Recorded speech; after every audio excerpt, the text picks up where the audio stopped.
അസ്സലാമു അലൈക്കും വറഹ്മത്തുള്ളാഹി തആല വബറകാതുഹു. ജീവിതം ദുസ്സഹമാവുന്ന പല സമയങ്ങളും കടന്നു വരാനുണ്ട്. ഇന്നമൽ ഉസ്രി യുസ്ര എന്ന ഖുർആനിക അധ്യാപനം എത്രയോ ഈ വിഷയം തരണം ചെയ്യാനുള്ള ഈമാനിക ശേഷി ഒരുപാട് വിശ്വാസിനികൾക്ക് നൽകിക്കൊണ്ടിരിക്കുന്നുണ്ട്. കഴിഞ്ഞ കാലത്തും അത് തന്നെയാണ് പലരുടെയും ഈമാനിക വർധനത്തിന് സഹായിച്ച ഒരു ഖുർആനിക അധ്യാപനം.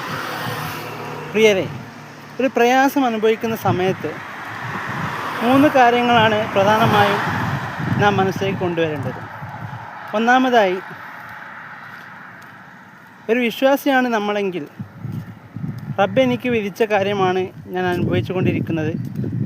റബ്ബിൻ്റെ അടിമ എന്ന നിലയ്ക്ക് ഞാൻ അനുഭവിക്കുന്ന ഈ കാര്യം എന്തുകൊണ്ടും റബ്ബ് എനിക്ക് തന്നതാണ്. അതുകൊണ്ട് അടിമത്തത്തിൻ്റെ ഭാഗമായി അതിനെ പൂർണ്ണാർത്ഥത്തിൽ തൃപ്തിയോടെ ഉൾക്കൊള്ളലാണ് എൻ്റെ കടമ എന്ന് നാം തിരിച്ചറിയോടുകൂടെ ഒന്നാമത്തെ കടമ്പ കഴിഞ്ഞു.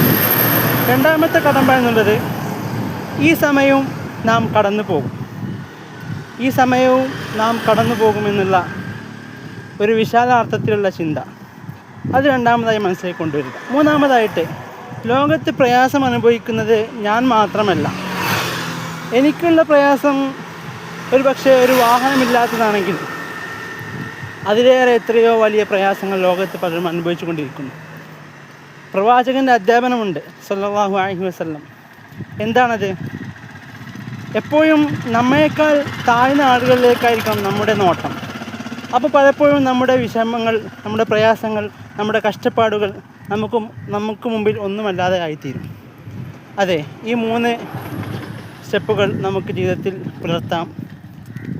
നാഥൻ തൗഫീഖ് നൽകട്ടെ. വീണ്ടും കാണാം. അസ്സലാമു അലൈക്കും വറഹ്മത്തുള്ളാഹി വബറകാതുഹു.